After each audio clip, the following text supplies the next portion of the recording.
PTSD.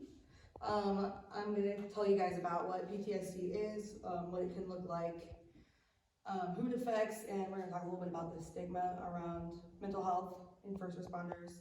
I'm also going to touch on what we can do to help others and offer some ideas for some resources. What is PTSD? PTSD, or post-traumatic stress disorder, I'm sure everybody has heard of it. It's a treatable, and sometimes, but not all the time, it is a preventable disorder. There are some differences between PTSD and acute stress disorder. A lot of first responders have heard of PTSD, but not a lot of people have heard about acute stress disorder. Acute stress disorder refers more to when you're in a time period after a high acuity stress event has happened, and you start to have symptoms of stress and problems with that stress. It refers to the initial traumatic symptoms immediately after a traumatic event. PTSD can follow after acute stress, but it can also occur even when you don't have any acute stress. PTSD can only be diagnosed if it's a long-term thing. So, like it says up here, if it's lasted longer than a month. What does PTSD look like? PTSD can present in a lot of different ways.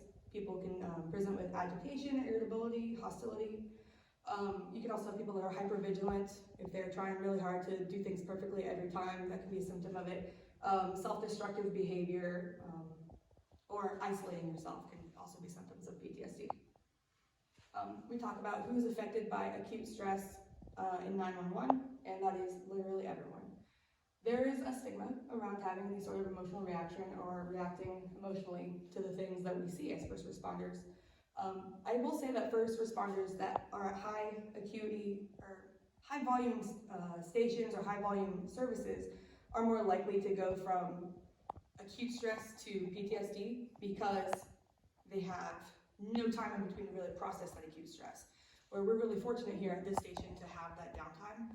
And I will say we're also really fortunate because we have a mixture of people that work in different services and do different things with 911, that we do have the opportunity to really sit and talk about things and work through things in a way that busier services don't.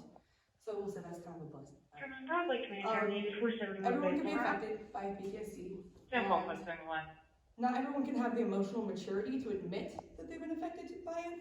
But I think about, there's another statistic in here, about 84% of all first responders across the board will say that they've had at some point in time high acuity calls that's caused them some acute stress. What constitutes a high acuity call? Any call that elicits a mental or emotional response. It doesn't always have to be a fatality. If you have a call that you go to and let's say one of your best friends, overdoses and dies from an overdose, and then you go on an overdose, you might save that person's life and you can still have acute stress from that call because it's triggered something. It can still be triggering of an emotional response, and it can still be something, it's still a big deal. So a lot of times we try to downplay things, we try to make it so it's not, we act like it's not a big deal, but it really is. The mental health stigma for first responders is something that I feel very strongly about. First responders face mental health stigma at work. 39% of those first responders in this survey said that there are negative repercussions for seeking mental health help at work. Of those, 55% say their supervisor will treat them differently, 45% say their coworkers will perceive them differently, and 34% say that they're concerned that if they bring it up, that it'll cause them to be overlooked for promotions. So obviously there's stigma, it's no mystery that there's a stigma and that we don't want to talk about it. So we talk about what can we do to help ourselves. We have critical incident stress debriefings, and I put in here, and I really do feel that they only offer so much support. I feel that oftentimes critical incident stress debriefings after a high acuity call or a serious call or fatalities can lead to people feeling further isolated, because here you are feeling emotional about something tragic that you've seen. Now we're going to sit you in a room with everyone else who was there, and nobody wants to say a word about it. So we're all just going to sit here and act like we're okay, and then you're going to feel even more isolated afterwards. So while critical incident stress debriefings are there to help, I feel they don't offer a lot of help. And I think that the best thing that we can do to help somebody is to just talk to somebody one-on-one, especially if you go on that call with somebody else. So like, for instance, if I was on an ambulance and I was working with my partner, that to me would be the best person to talk to about that call. But of course, you're obviously going to have your other people in your life and your friends and your comrades at work that are going to be better for talking about it with. But That's what I think we can do the most to help ourselves and our peers, is just to talk one-on-one with others and not be afraid to talk about it. An important reminder is that when you have an emotional reaction, you're having a normal reaction to an abnormal situation.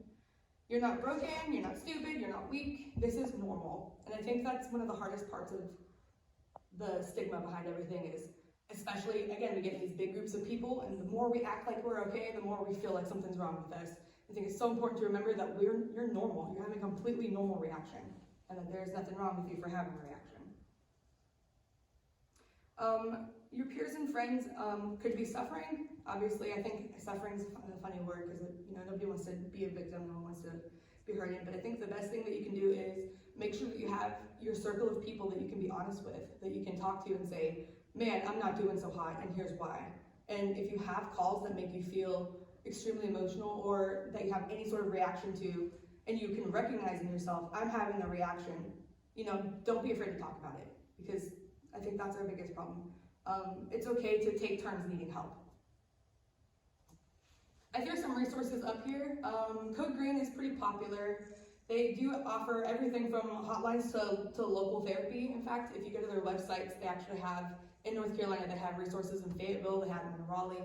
There's a ton of things on the Code Green website beyond just a hotline, because it might feel cheesy to call a hotline if you're really having a hard time with your mental health, but there's more to that than on the Code Green website than just a hotline. But there is a hotline too.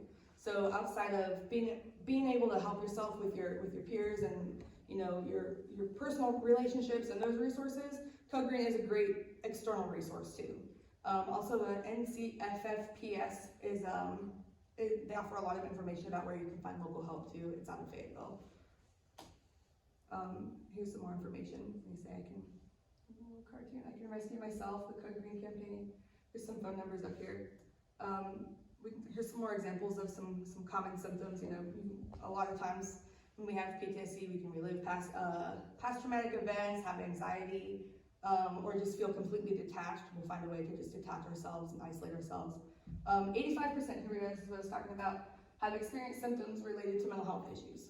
So we act like, if all of us are sitting in a room, there's 85% of us have most likely experienced at least one of these many symptoms, some type of PTSD, some type of acute stress. So my biggest message for all of this is just don't be afraid to reach out and to be an advocate for your peers.